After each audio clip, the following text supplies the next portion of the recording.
The alarm on my console screamed before I even understood what it was reacting to. I remember gripping the edge of my station so hard that my claws left marks in the metal. On the main screen, a single human ship, barely larger than a cargo shuttle, was moving directly toward our observation post at a speed that made no sense for a species we had classified as primitive only 3 cycles earlier. My name is Kalen Threes, and at the time, I was a junior researcher assigned to the Outer Observation Division of the Ansarian Coalition. Our task was simple: watch new species from a distance, record their behavior, report anything unusual, never make contact unless authorized. We had done this for thousands of years with hundreds of species, and never once had a subject reacted the way the humans did on that day. We had sent a routine scanning drone toward their outer colony, a small moon settlement called Ashgrove Station. It was nothing dangerous, a simple energy pulse, invisible to primitive sensors, meant to measure population density and technological output. We had done this exact procedure on countless worlds. Fish do not notice the shadow of the boat passing far above them. Insects do not notice the footstep before it lands. That is what we believed about humans, too. We were wrong. Within 4 minutes of our drone's pulse, 3 human vessels launched from Ashgrove Station. They were small, unarmored, built for short-range travel only, according to our own data. And yet they moved as if they had been waiting, as if some part of them had expected exactly this moment and had already rehearsed the response 1,000 times in their minds. I remember my supervisor, an older Ansarian named Doran Vec, standing beside me with his 4 eyes fixed on the screen, his breathing slow and controlled the way our people are trained to remain during moments of stress. But even he could not hide the slight tremor in his voice when he spoke. "They should not be able to detect that pulse," he said. "Our drones are silent to species below Tier 4 advancement." "Maybe they got lucky," I said, though even as I said it, I did not believe my own words. The human ships did not attack our drone. That was the strange part. They simply escorted it, flying alongside it in a tight formation, all the way to the edge of their system, and then let it go. No hostility, no destruction, just a clear, silent message. "We saw you, we know you are there, and we are not afraid." That single event changed the direction of my entire career, though I did not know it yet. I had spent years studying gentle species, cautious species, species that hid the moment they sensed a larger power nearby. Humans did not hide. They did not celebrate either, as far as our sensors could tell. There was no boasting, no aggressive posturing, no attempt to provoke us further. They simply returned to their routines, as if the moment had barely registered as important. I could not stop thinking about it. That night, in my personal quarters aboard our station, I pulled every scrap of recorded data we had on humanity. It was not much. A handful of long-range scans. Some captured radio signals, mostly entertainment broadcasts and old historical recordings. A basic biological profile, listing average lifespan, that laughably brief window of 80 to 90 cycles. By galactic standards, humans lived and died in the blink of an eye. Most species I studied lived 3, 4, sometimes 10 times as long. I remember thinking, with a strange mixture of pity and curiosity, how strange it must be to live a life so short, so fragile, so temporary. And yet, something about the way they moved on that day, the calm precision of those 3 ships, told me that whatever fragility they carried in their bodies, it did not exist in their minds. 3 days later, I was summoned to a briefing that would change everything. The council chamber aboard our central relay station was a wide, circular room built from pale stone imported from our homeworld, a tradition meant to remind us of who we were even when we traveled far from it. 12 seats surrounded the room, each belonging to a representative species within the Ansarian Coalition. I sat near the back, as junior staff often did, listening more than speaking. The topic was humanity. A representative from the Voss Collective, a species known for their caution and long-term thinking, spoke first. "We recommend continued observation only, no further contact." Their reaction to a simple scan was disproportionate. If a scan alone provokes such a response, direct contact could be unpredictable. A representative from the Threll Assembly, a species far more confident in their own military strength, laughed softly, a sound like wind through dry leaves. Disproportionate? They sent 3 unarmed shuttles to look at a drone. That is not aggression. That is curiosity, perhaps mixed with a little fear. We have encountered far more dramatic reactions from far weaker species. I wanted to speak. I was young, and speaking out of turn in that chamber was not something a junior researcher did lightly. But something pushed me forward, some instinct I could not explain. "If I may," I said, and the room turned toward me, mildly surprised that someone so low in rank had chosen to interrupt. The reaction was not fear. Fear would have caused hesitation, or a retreat, or a request for assistance from a larger power. There was no hesitation. They responded within minutes, with precision, without panic. That is not curiosity or fear. That is readiness. Doran Vec, seated beside me, placed a steadying hand on my arm, a silent warning to not overstep further, but the words were already out. An older Threll representative studied me for a long moment. Readiness for what, young one? They have no idea who we are. They have barely reached the edge of their own solar system with living bodies aboard their ships. I do not know, I admitted, but I do not think their power comes only from their machines. The room fell into a strange silence after that. Some members exchanged glances I could not fully read. Eventually, the council decided on a compromise. A diplomatic team, small and unarmed, would be sent to establish first formal contact with humanity, not to threaten, not to conquer, simply to understand. I was assigned to that team, given my recent observations. I remember the mixture of pride and unease I felt at that appointment. Pride because it was an honor rarely given to someone so young. Unease because some part of me, some quiet and stubborn instinct, told me that we were about to meet something none of our historical records had ever truly prepared us for. The journey to the human homeworld took several weeks using our fastest transport vessel. I spent much of that time reviewing the small amount of cultural material we had gathered from their broadcasts. I watched fragments of their entertainment, listened to their music, studied the strange patterns of their spoken languages. What struck me most was not their technology, which was undeniably behind our own by centuries. It was their stories. Nearly every piece of human fiction I studied involved struggle, a weaker group facing a stronger one and refusing to give up. Individuals sacrificing comfort, safety, sometimes their own lives, for people they loved or even for strangers they had never met. I had studied dozens of species before humanity, and while many valued courage in some form, none of them centered their entire cultural identity around the idea of refusing to surrender, no matter the cost. I mentioned this to Doran Vec one evening as our ship cruised silently through the dark between stars. He listened patiently, as he always did, his 4 eyes half closed in thought. "Every species tells stories about what they fear and what they hope for," he said. "Perhaps their stories simply reflect a violent history. A species that fought often among themselves might naturally create stories about fighting." "Perhaps," I said, "but there is something else.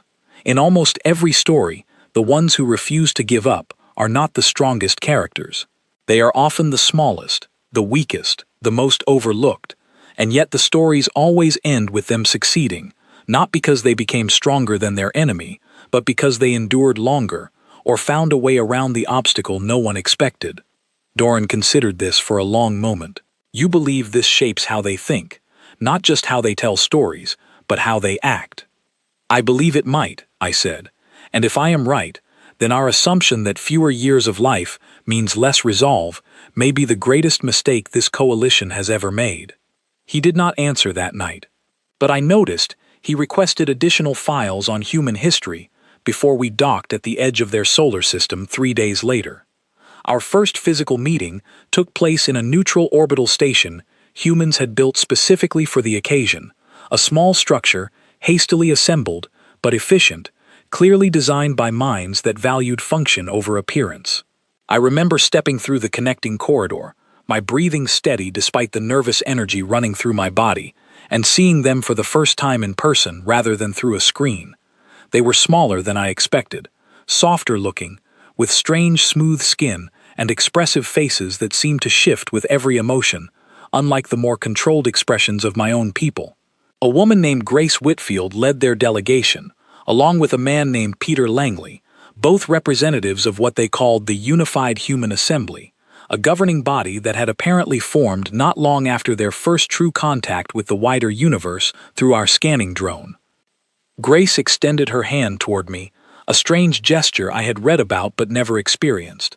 I hesitated only a moment before understanding and reaching out to meet it. Her grip was firm, warmer than I expected, and her eyes, a shade of blue I had never seen on any other species, studied me with open curiosity rather than fear. "You must be the one who argued we were not afraid," she said, and I felt a small jolt of surprise. Somehow, word of my comments in the council chamber had reached them already, though I would later learn humans had their own methods of gathering information, quiet and thorough in ways we had underestimated. "I only said what the evidence suggested," I replied carefully. She smiled, a small knowing expression. "Good, because you were right, and you would be wise to remember that for whatever happens next." I did not fully understand what she meant by those words at the time. I only knew that standing there, surrounded by a species we had once dismissed as fragile and short-lived, I felt for the first time in my long career a genuine sense that the universe I thought I understood was about to change in ways none of us had predicted. Little did I know that this first meeting, calm and careful as it was, would be only the beginning. Within the following months, events would unfold that none of our historical archives could have prepared us for. A single act of arrogance from within our own coalition would ignite something in humanity that no species in recorded galactic history had ever truly witnessed. And I, a junior researcher who had simply noticed a strange pattern in old stories, would find myself standing at the center of it all, watching as the quiet species we once pitied revealed exactly why the wider universe would never look at them the same way again. The trouble began 6 months after that first meeting, and it did not begin with humanity at all. It began with a Threll fleet commander named Doss Kareth, a man whose confidence had never once been tested by failure, and whose pride would soon cost the entire galaxy far more than he could have imagined. I had returned to my post at the relay station by then, continuing to compile data on human culture, their history, their strange and endless capacity for both kindness and stubbornness. Diplomatic relations between the Ansarian coalition and the Unified Human Assembly were still new, still fragile, built on careful agreements about trade routes and shared information. Humanity had not yet joined the coalition formally. They remained outside it, watching us as carefully as we watched them, neither side fully trusting the other, but neither side hostile either. That fragile peace shattered on the day Threll forces attacked a small human research outpost near the edge of neutral space. I learned the details slowly, piece by piece, through official reports that grew more troubling with each update. The outpost, named Camden Reach, was a modest facility, home to fewer than 200 human scientists and support staff studying stellar formations in a region considered too dangerous for larger colonies. It had no weapons capable of threatening a starship. It had no military value. It existed purely for scientific purpose. Commander Kareth's fleet had been patrolling the edge of Threll territory when they detected the outpost. According to the official Threll report, they believed the humans had drifted into contested space without proper authorization, a claim that later proved to be false, based on records humanity provided showing Camden Reach had been established with full knowledge and approval from the coalition years earlier. But Kareth did not check those records before acting. He simply saw a small, undefended human outpost, and something in his mind decided this was an opportunity to demonstrate Threll dominance to a species he considered beneath serious concern. His fleet fired on the outpost's shield generators first, disabling their defenses within minutes.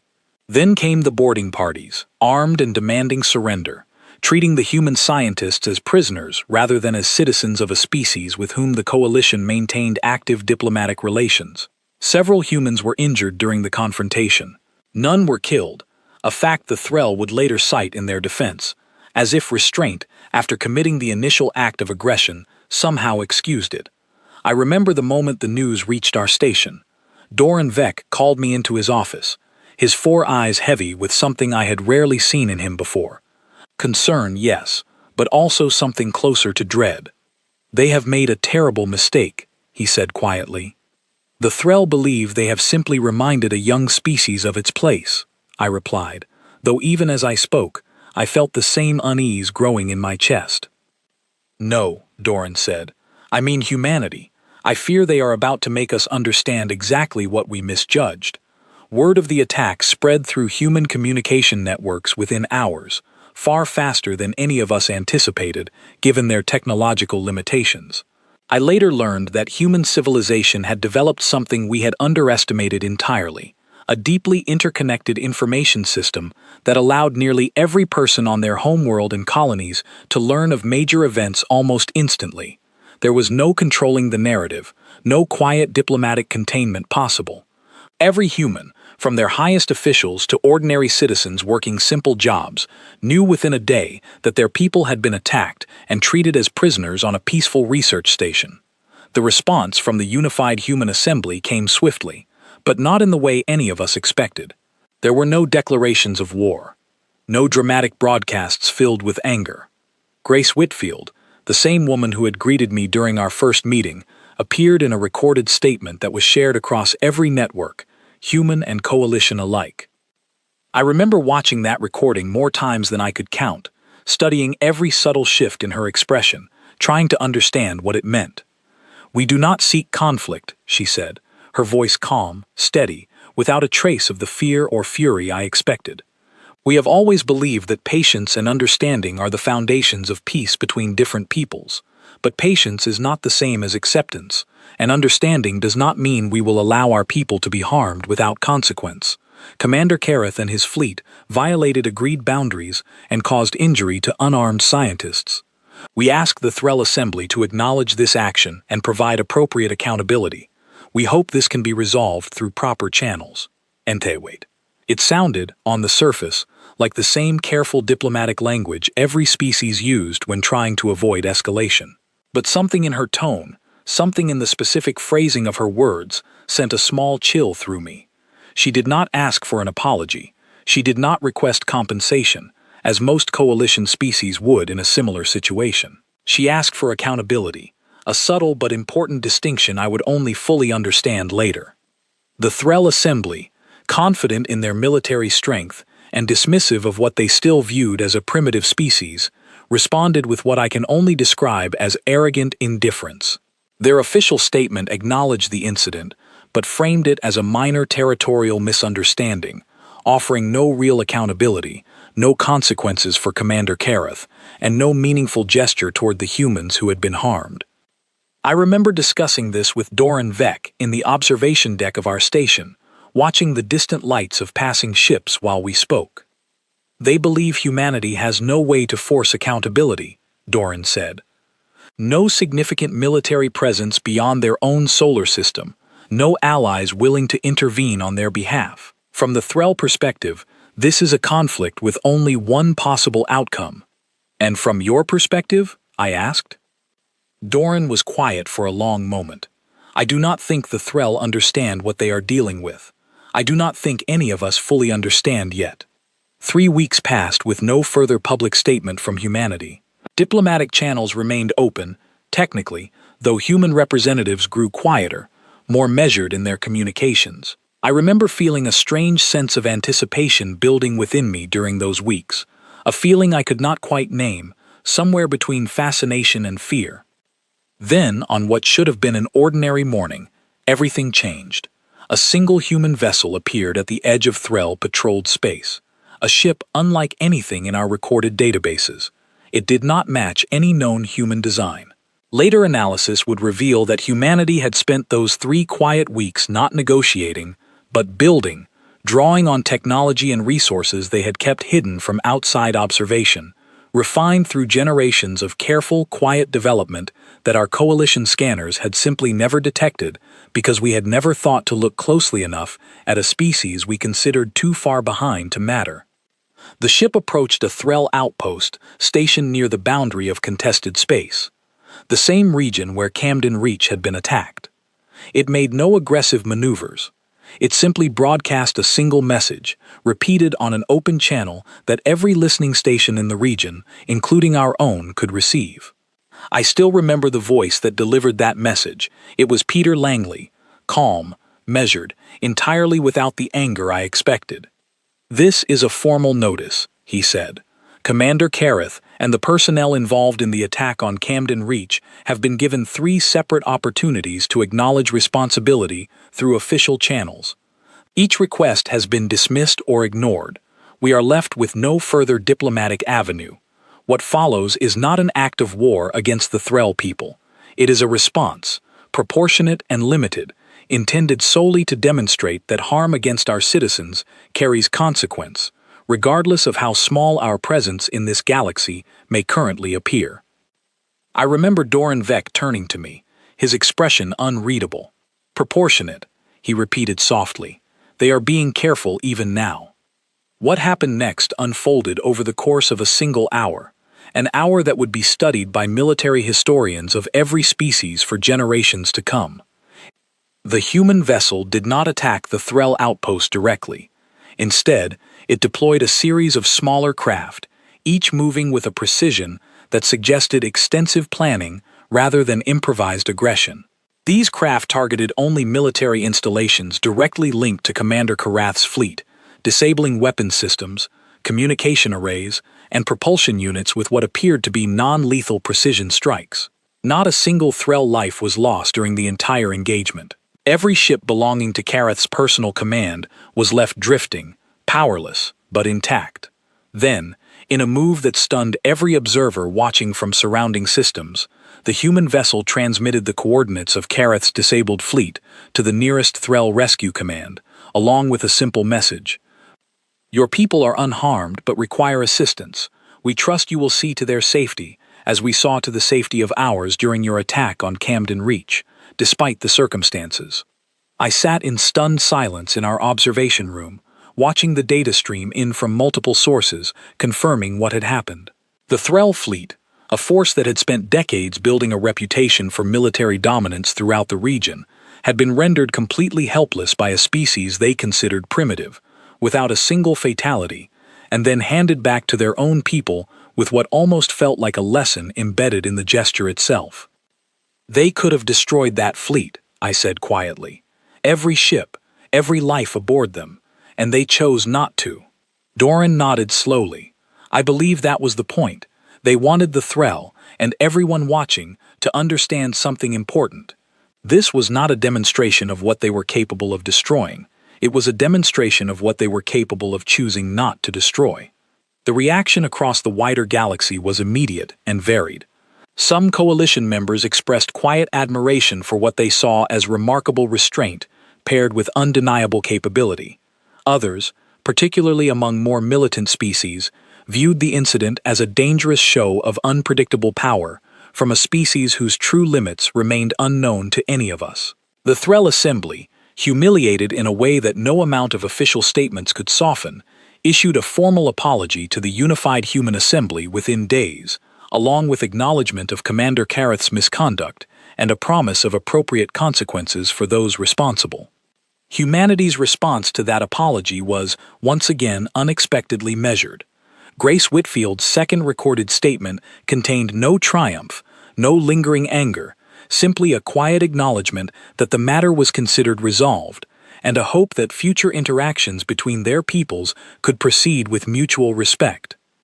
I remember reviewing every piece of that entire sequence of events dozens of times in the weeks that followed, trying to understand the deeper pattern behind it all. It was not simply that humanity possessed hidden strength, though that alone would have been enough to shift the balance of power across known space. It was the way they used that strength, precise, restrained, focused entirely on consequence rather than destruction, on protection rather than domination. I began to understand, slowly and with a growing sense of unease, that we had spent years studying humanity through the wrong lens entirely. We had measured them by the age of their technology, the brevity of their lives, the modest size of their territory. We had never once considered measuring them by the depth of their resolve, the precision of their restraint, or the quiet, terrifying calm with which they responded to harm done against their people. Doran Vec, standing beside me as we reviewed the final reports from that incident, spoke words I would carry with me for the rest of my career. "We have been asking the wrong question all along," he said.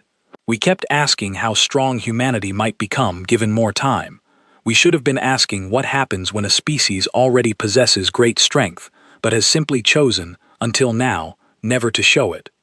I did not yet understand how right he was. That understanding would come later, during events far more significant than the incident at Camden Reach, events that would force every species in the known galaxy to confront exactly what kind of power had been quietly growing within humanity all along, waiting patiently for the moment it would finally be needed. The request came to me directly, which surprised everyone in my department far more than it surprised me. Grace Whitfield had asked, through official coalition channels, that I be assigned as a liaison researcher to a small human settlement called Windmere Colony, established recently on a moon within their own solar system. She wanted, in her words, someone who had already demonstrated an ability to see humanity clearly, rather than through the assumptions carried by most of the wider galaxy. Doran Vec approved the assignment without hesitation, though I noticed a flicker of something in his expression when he handed me the transfer documents. Pride, perhaps, mixed with a quiet worry he did not voice aloud. "You will see things there that our reports cannot capture," he said. "Watch carefully, listen more than you speak, and Kalen, remember that understanding a species does not mean predicting them perfectly. Even they may surprise you." I arrived at Windmere Colony 3 weeks later, stepping off a transport shuttle onto soil that felt strange beneath my feet, lighter than my homeworld, the air carrying a faint metallic scent from nearby mining operations. The colony itself was modest by galactic standards, a collection of domed structures housing perhaps 3,000 people, along with agricultural facilities and a small research station where much of humanity's quiet technological development had apparently taken place over previous decades. Grace Whitfield met me personally at the landing pad, accompanied by a tall man with graying hair named Nathaniel Cole, who I would later learn served as the colony's chief engineer and one of the original architects behind the vessel that had disabled Commander Karath's fleet. "Welcome to Windmere," Grace said, extending her hand as she had during our first meeting months earlier. "I imagine you have many questions." "More than I know how to organize," I admitted. She smiled, a warmth in her expression that I had come to recognize as genuine rather than diplomatic performance. "Then let us start simply.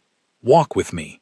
Over the following weeks, I lived among the human population of Windmere Colony, sharing meals with families, observing their daily routines, attending community gatherings, and slowly building relationships that felt entirely different from the careful, measured interactions of coalition diplomacy. I met a young woman named Emma Bracewell, who taught children in the colony's small school and spoke to me at length about human history, not the sanitized version presented in official records, but the complicated, painful, and often inspiring true account of a species that had spent thousands of years fighting among itself before finally learning to turn that same intensity towards something greater. "We were not always united," Emma told me one evening as we sat together in the colony's communal garden, watching artificial lights mimic the slow fade of a sunset that did not naturally occur on this moon. "For most of our history, we fought each other constantly. Different nations, different beliefs, different resources we all wanted for ourselves. It took us a very long time to understand that the same fire that made us fight one another could be turned toward protecting one another instead." "And that fire," I asked carefully, "is what allowed your people to build the ship that disabled an entire Threll fleet without loss of life?" Emma nodded slowly. "That, and something else. Purpose. We do not build weapons because we crave power over others. We build them because throughout our entire history, every time we let our guard down completely, someone eventually took advantage of that weakness. We learned, generation after generation, that peace without the capacity to protect it is simply an invitation for someone else to take it from you." I thought often about those words during my time at Windmere. They echoed something Doran Vec had said before I left, and something I had begun to suspect myself after studying humanity's fictional stories all those months earlier. This was not a species defined by aggression. It was a species defined by an unwillingness to be broken, shaped by a long and difficult history that had taught them, repeatedly and painfully, exactly what happened when they were unprepared. Nathaniel Cole, the colony's chief engineer, proved to be one of my most valuable sources of understanding, though he was initially reluctant to speak with me at length, his manner gruff and guarded in ways that reminded me of Doran Veck's own careful caution. It took several weeks of shared meals and quiet observation before he finally opened up during a night shift at the colony's small shipyard, where a portion of humanity's continuing technological development took place. "You want to know how we built that ship," he said, not as a question, but as a simple statement of fact, as he adjusted a component on a training vessel used to prepare young engineers. "I want to understand why you built it the way you did," I said. "Why restraint, when overwhelming force was available to you?" Nathaniel set down his tools and looked at me directly, his expression serious. "Because destruction is easy, Kalen. Any species with enough power can destroy something. What takes real strength is having that power available to you, and choosing precisely how much of it to use, and no more. We did not want the galaxy to fear us as monsters. We wanted them to understand something more important, that we could protect what mattered to us without needing to become something we would regret." "And if restraint had not been enough," I asked, "if the Threll had continued their aggression regardless?" His expression darkened slightly, though his voice remained calm. "Then we would have done what was necessary. But we do not start from that place. We start from the belief that most conflicts can be resolved without loss of life, if the other side understands clearly that continued aggression carries real consequence. Kareth's fleet was disabled, not destroyed, because that was sufficient to make our point. Had they continued, had they refused the lesson entirely, the outcome would have been different." I found myself both reassured and unsettled by his words. Reassured, because it confirmed what I had begun to suspect, that humanity's capacity for overwhelming force was matched by an equally strong internal commitment to using it responsibly. Unsettled, because it meant the true limits of that force remained, even after everything I had witnessed, largely unknown to me and to the wider galaxy. It was during my final weeks at Windmere Colony that the true depth of humanity's character revealed itself to me in a way no official report or historical record could have prepared me for. A mining accident occurred at one of the colony's remote extraction sites, a collapse within a deep tunnel that trapped 11 workers beneath layers of unstable rock. I remember the alarm sounding through the colony's central network and the immediate, unified response that followed. Within minutes, nearly every available engineer, medical worker, and volunteer had mobilized toward the site, coordinating rescue efforts with a speed and precision that reminded me, uncomfortably, of the same readiness I had witnessed during the response to our scanning drone all those months earlier. I joined the response effort myself, unable to offer much practical assistance given my unfamiliarity with human rescue equipment, but determined to witness what unfolded. For nearly 18 hours, teams of humans worked in continuous rotation, digging carefully through unstable rock, monitoring air quality within the collapsed tunnel, and maintaining constant communication with the trapped workers to keep their spirits steady during the long, uncertain wait. Nathaniel Cole led much of the engineering effort personally, refusing to rest despite clear exhaustion, driven by what I came to understand was not simply professional duty, but genuine, personal investment in the safety of people he considered part of his community. Emma Bracewell organized food and support for the exhausted rescue workers, along with comfort for the families of those trapped below, many of whom gathered near the site despite officials gently suggesting they wait elsewhere. I remember standing beside Grace Whitfield during the final hours of the rescue, watching as the last trapped worker, a young man barely out of adolescence, was finally pulled free from the collapsed tunnel to the sound of exhausted, overwhelming relief from everyone gathered at the site. "This is what you were trying to show me," I said quietly, watching the scene unfold. "Not the ship, not the fleet you disabled. This." Grace turned to look at me, her expression tired but genuine. "The ship protects us from threats beyond our world. This protects us from threats within it. Both come from the same place, Kalen. We do not leave our people behind. Not from danger beyond the stars, and not from danger beneath our own feet." I returned to my quarters that night unable to sleep, my mind turning over everything I had witnessed during my time at Windmere Colony. I thought of the mining accident, the effort humanity poured into rescuing 11 people from beneath collapsed rock. I thought of Camden Reach, the outpost of scientists who had been attacked without provocation. I thought of Commander Careth's fleet, disabled but spared, returned to Threll custody with what almost felt like a lesson wrapped inside an act of mercy. I began to understand, more clearly than any coalition report had ever allowed me to understand, that humanity's fury, the thing our historical archives had so badly misjudged, was never simply about aggression or dominance. It was protection, given shape and force. It was love, transformed into readiness. A species that valued every single life within its community so deeply that harm against even one person could summon a response capable of disabling an entire fleet without a single fatality, and yet that same depth of care could also mobilize hundreds of people to spend 18 exhausting hours digging through unstable rock to save 11 miners most of the galaxy would never even know existed. I wrote extensive reports during those final weeks at Windmere, attempting to communicate this understanding back to the Coalition Council, though I suspected, even as I compiled them, that written words alone could never fully capture what I had witnessed firsthand.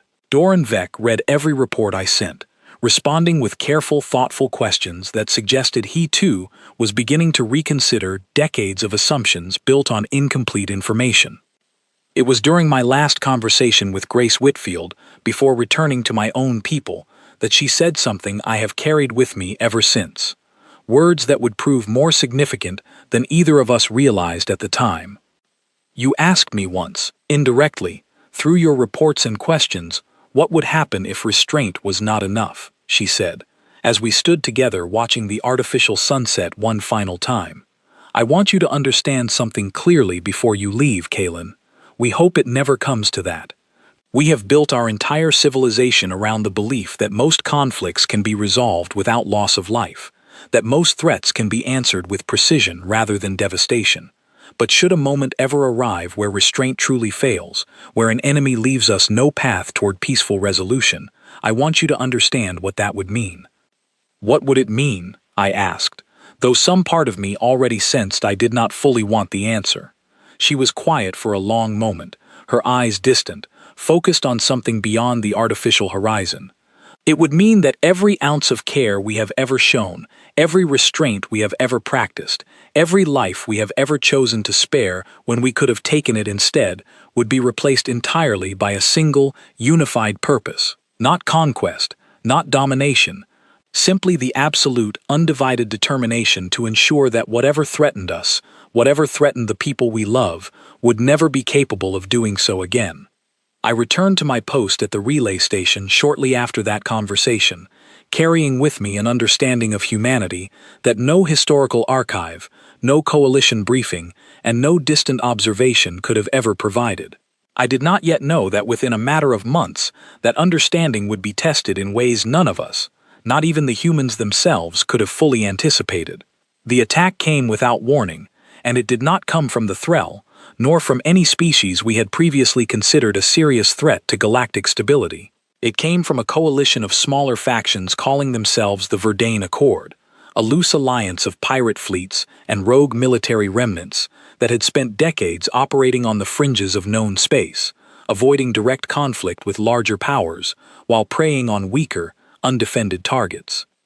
I learned of the attack while reviewing routine reports at the relay station, barely 3 months after returning from Windmere Colony.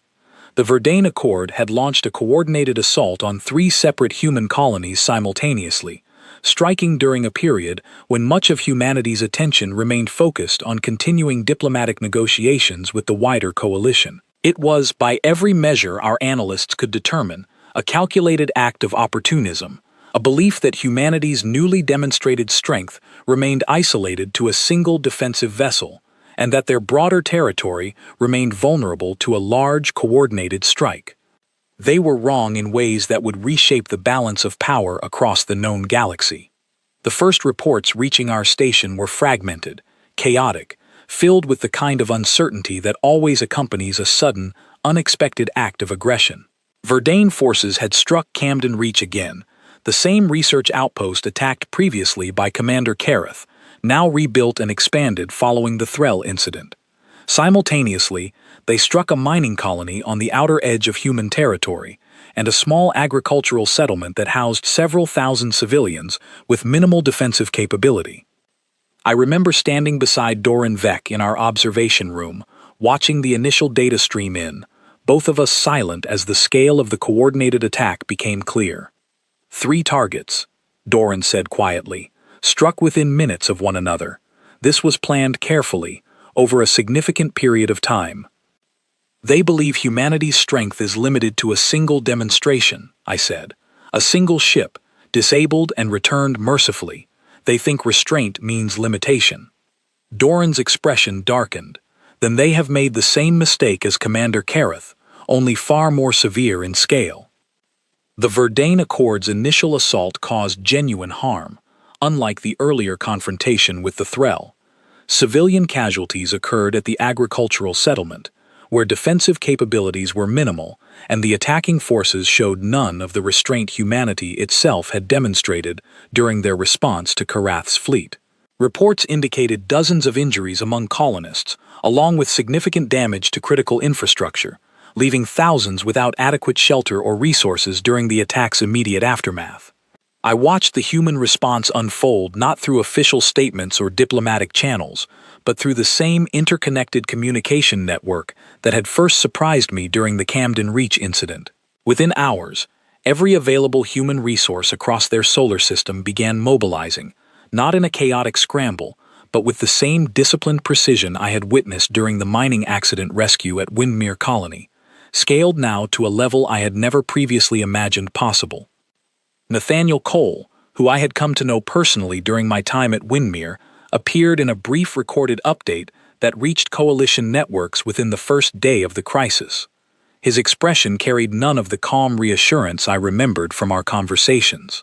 Instead, there was a controlled intensity in his eyes that unsettled me more than open anger ever could have. "We have identified the responsible parties," he said.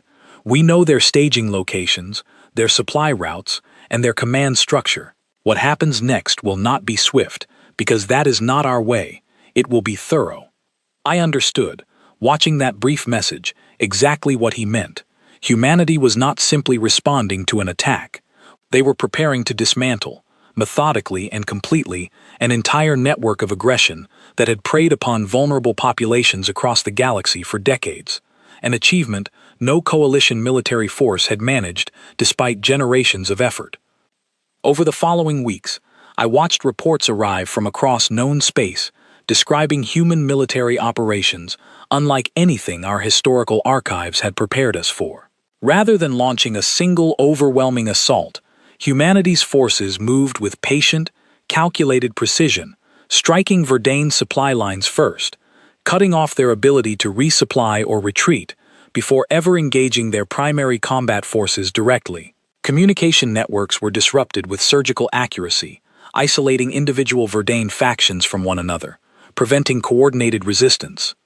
Doran Vec and I reviewed these reports together each evening, both of us increasingly aware that we were witnessing something the wider galaxy would study for generations to come.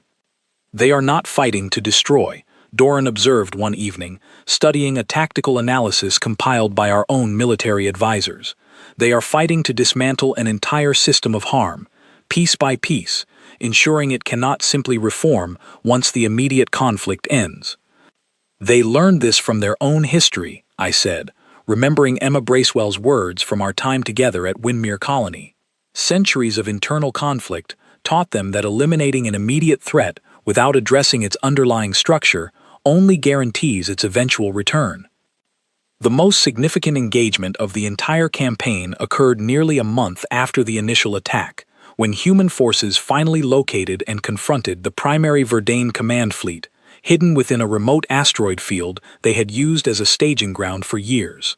I remember watching the tactical data arrive in real time, shared openly with coalition observers as part of an agreement humanity had established to maintain transparency during the conflict. The Verdane fleet, larger and more heavily armed than any force humanity had previously confronted, initially believed themselves capable of withstanding a direct human assault. Their confidence proved catastrophically misplaced. Human forces, employing tactics and technology that remained largely unknown even to coalition analysts, systematically disabled the Verdane fleet's defensive and offensive capabilities within a matter of hours, employing the same combination of precision and restraint I had witnessed during the earlier confrontation with Commander Karath. What followed, however, differed significantly from that earlier incident. Rather than simply disabling the fleet and departing, human forces conducted a thorough operation to identify and detain key leadership figures within the Verdane Accord, ensuring accountability for the harm caused to human civilians during the initial attack. Civilian casualties among Verdane forces remained remarkably low throughout the entire engagement, a fact that impressed even the most skeptical coalition military analysts, though the operation itself left no doubt about the thoroughness of humanity's capability when genuinely provoked. I remember a conversation with Doran Vec shortly after the conclusion of that engagement, both of us reviewing the final reports together in the quiet of our observation room. "They could have destroyed that fleet entirely," Doran said. "Every ship, every life aboard them. Instead, they chose thoroughness over destruction, accountability over annihilation." "Because destruction alone does not solve the underlying problem," I said, echoing his own earlier observation. "It simply removes one threat while leaving the conditions that created it unchanged. Humanity understands something that many older, more established powers within our own coalition have never fully grasped. Real strength lies not in the capacity for destruction, but in the wisdom to know when destruction serves no true purpose." News of humanity's response to the Verdane Accord spread rapidly across the known galaxy, reaching every corner of coalition space within weeks. The reaction among various species varied considerably, reflecting the same divide that had emerged following the earlier Threll incident. Some viewed humanity's methodical, restrained approach as a sign of admirable discipline, evidence of a species that could be trusted as a genuine ally rather than feared as an unpredictable threat. Others, particularly among species whose own military doctrines relied heavily on overwhelming force and rapid destruction, viewed humanity's patient thoroughness as somehow more unsettling than outright aggression would have been. I remember a conversation with a Voss Collective representative during a brief coalition gathering shortly after the conflict's conclusion.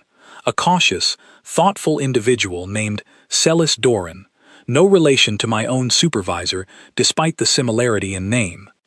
"There is something deeply unsettling about a species that fights with such patience," Celis said, her voice carrying genuine unease rather than simple curiosity. "Most aggressive species act from impulse, from anger, from a desire for immediate resolution. Humanity acts from calculation, from careful planning extended over weeks or months, arriving at the same devastating result, but through methods that suggest an almost frightening level of discipline." "I understand your concern," I said, "but consider what that discipline has consistently produced. Restraint when overwhelming force was available, mercy toward defeated enemies who showed no mercy themselves, accountability sought rather than simple vengeance pursued. If this is the nature of humanity's fury, then perhaps what should unsettle us is not their capability, but our own history of assuming capability alone determines character." Celis considered this for a long moment before responding. "Perhaps you are right, though I suspect it will take considerable time before the wider coalition fully accepts that assessment." She proved correct in that prediction.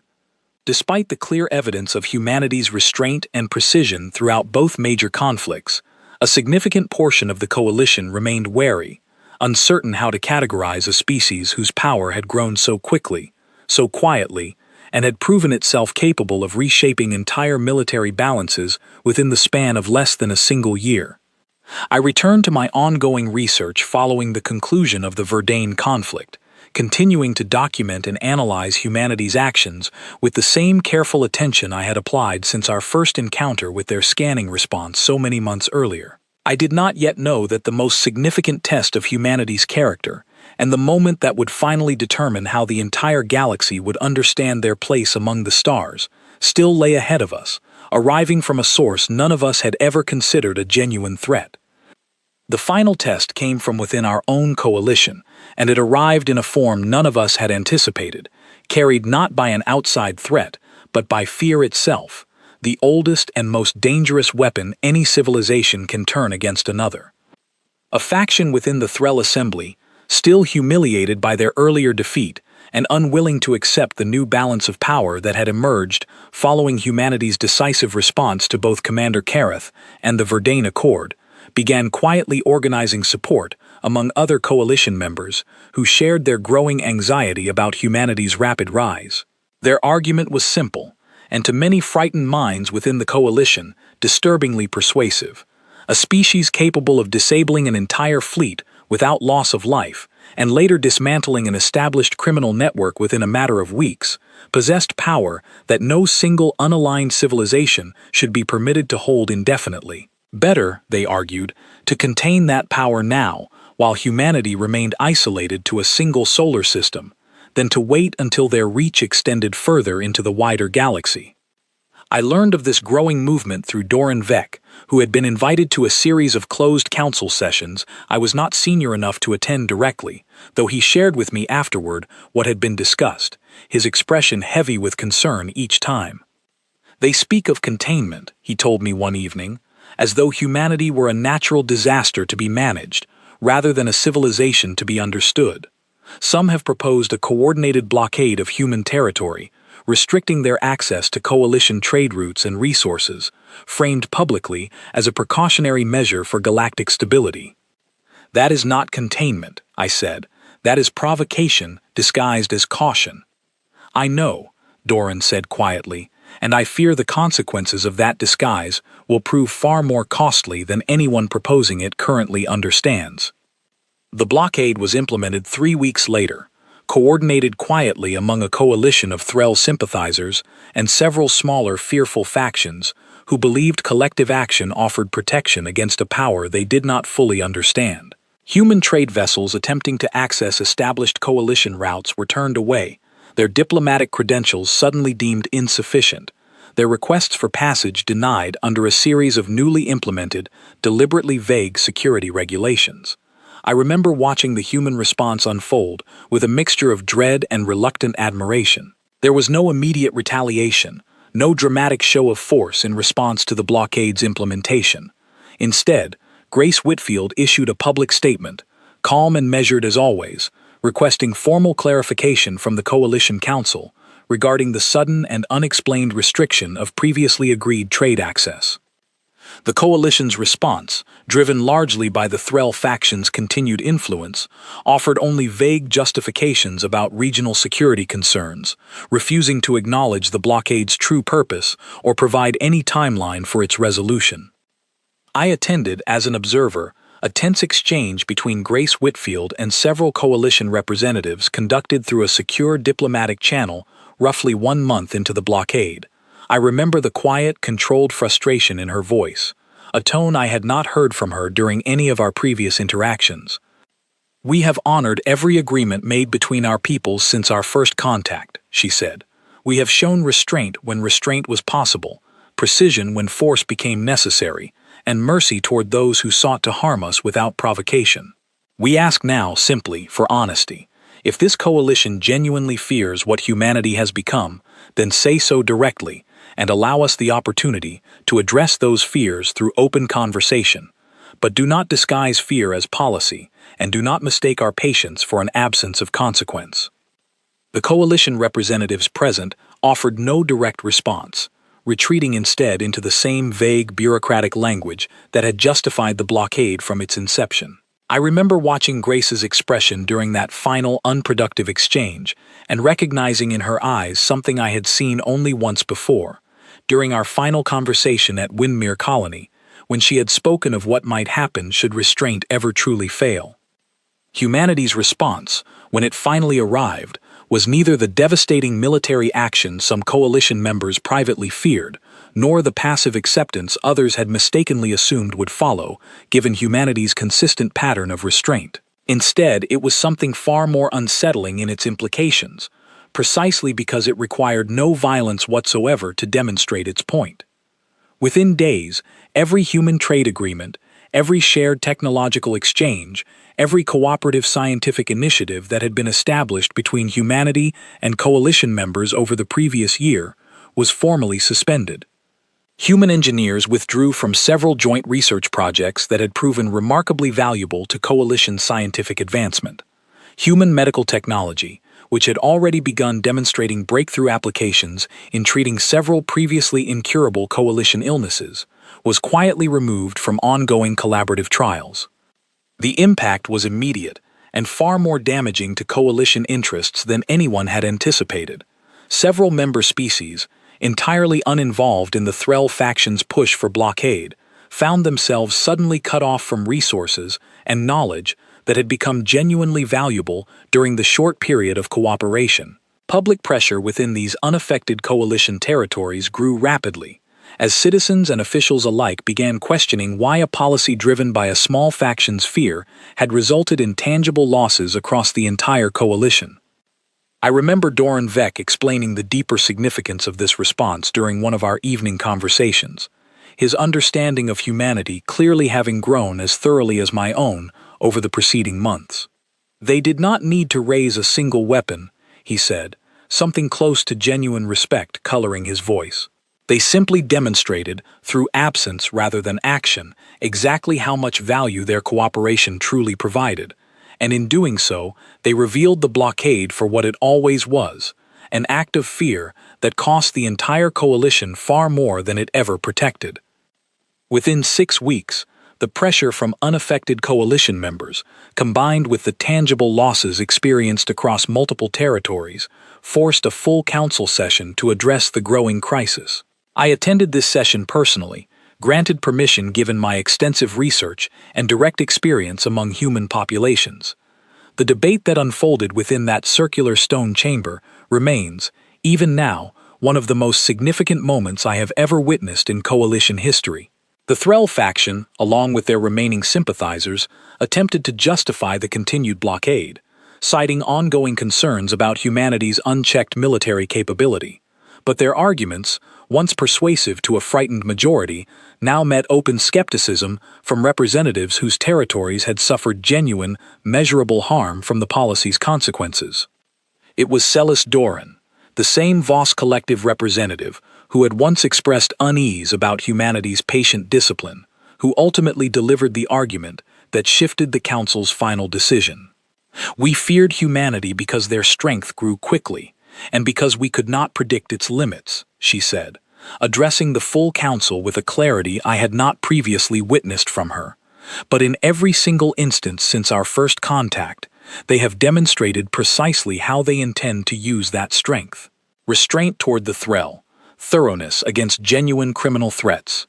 And now, when faced with an unjust and unexplained restriction of their agreed rights, they chose not violence, but simply the honest withdrawal of value they were never obligated to provide in the first place.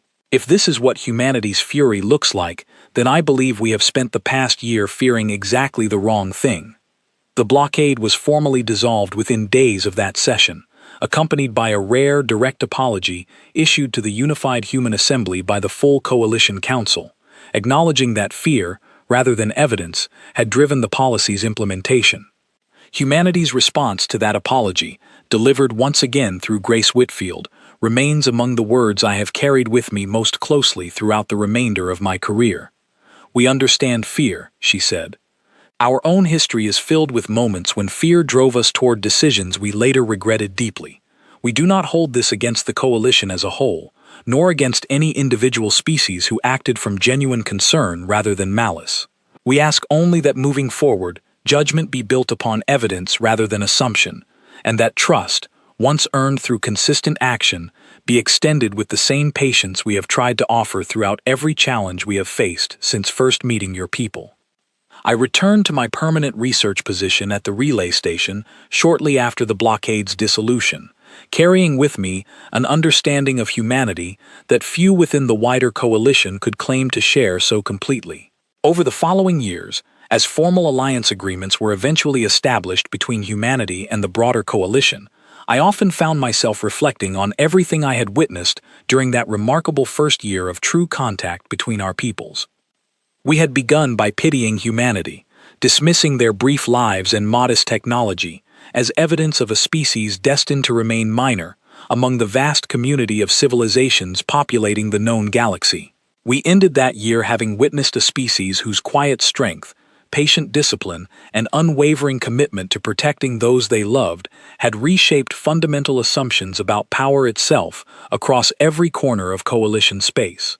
Doran Vec retired from active research not long after those events, though we remained close throughout the following years, often discussing how thoroughly our initial assumptions about humanity had been proven wrong. During one of our final conversations before his passing, years later, he shared an observation that has remained with me ever since, one I believe captures the true meaning behind everything I witnessed during that pivotal year.